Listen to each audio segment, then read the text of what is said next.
This is why you can't get empathy out of someone when they're activated.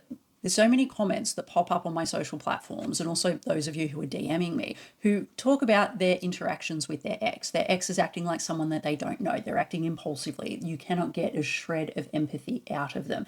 Now, what we're going to talk about here is a little bit of an understanding of our brain and what it does when we are activated or dysregulated.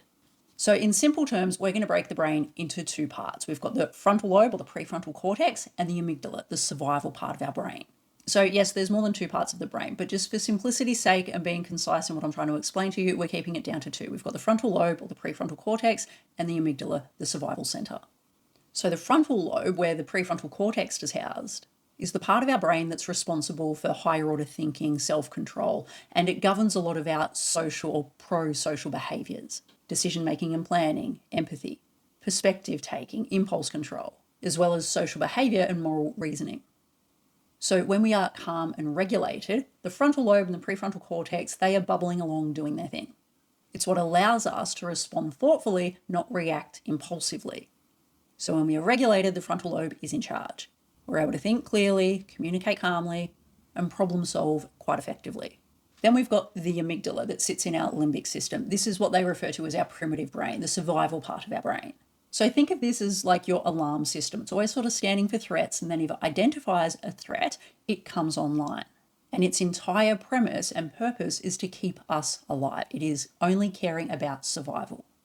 So the amygdala, or the survival center of our brain, it serves to detect danger, real or perceived. And this is what triggers the fight, flight, freeze, or fawn response. So when the amygdala comes online and gets activated, it floods our body with stress hormones, adrenaline, cortisol, and it temporarily hijacks or shuts down, to some extent, the frontal lobe. And that's why in moments of emotional intensity, all of our pro-positive social behaviors that the frontal lobe governs, empathy, kindness, compassion, logic, decision-making, they all go out the window. So when our frontal lobe is online, this is when we are better able to engage in those pro-positive social behaviors, kindness, empathy, compassion. We're better able to communicate our needs clearly, uphold our boundaries, self-soothe. However, when the amygdala comes online, this is when we may act a little bit more impulsively. We are dysregulated.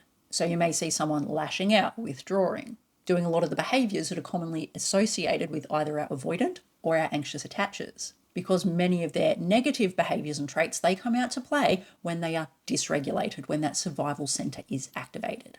And this is what so much of the focus of self-soothing comes down to. It's trying to keep us in our emotional center, not allowing our brain and our cells to get hijacked by the survival mechanism.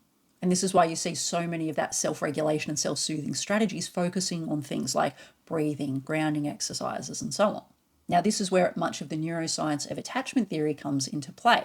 And that goes beyond what I've got time to talk about today. Happy to unpack it more if you're interested. I already have a heap of content on this. But essentially, when you are wondering why someone is acting a little bit irrational, they're not giving you any empathy, and they're acting a little bit out of character, and you can tell that they're in that fight, flight, freeze, or fawn state, it is because there is a different part of their brain that is behind the wheel at that point in time. And it is more interested, like I said, in those survival elements. Even if the system's coming online when it shouldn't be there, if they do have an emotional blueprint where closeness or too much distance triggers that response, that is why you'll often see someone acting like this. I will unpack that more in future videos. I already have a few bits and pieces of content unpacking that a little bit more in depth.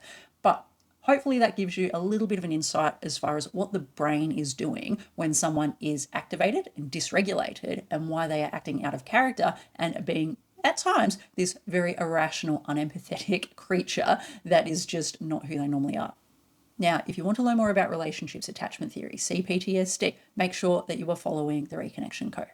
You can find me on TikTok, YouTube, and Instagram.